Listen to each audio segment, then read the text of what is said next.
Sleep apnoea एक ऐसी तकलीफ़ है जिसका इलाज बहुत आसानी से मुमकिन है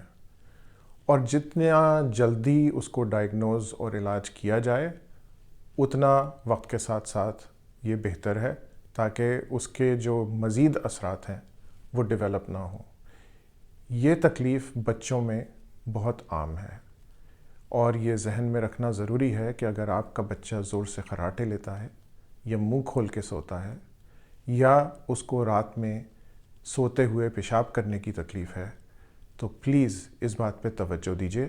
कि हो सकता है कि उसको स्लीप एपनिया हो जिसका इलाज बहुत आसानी से मुमकिन है।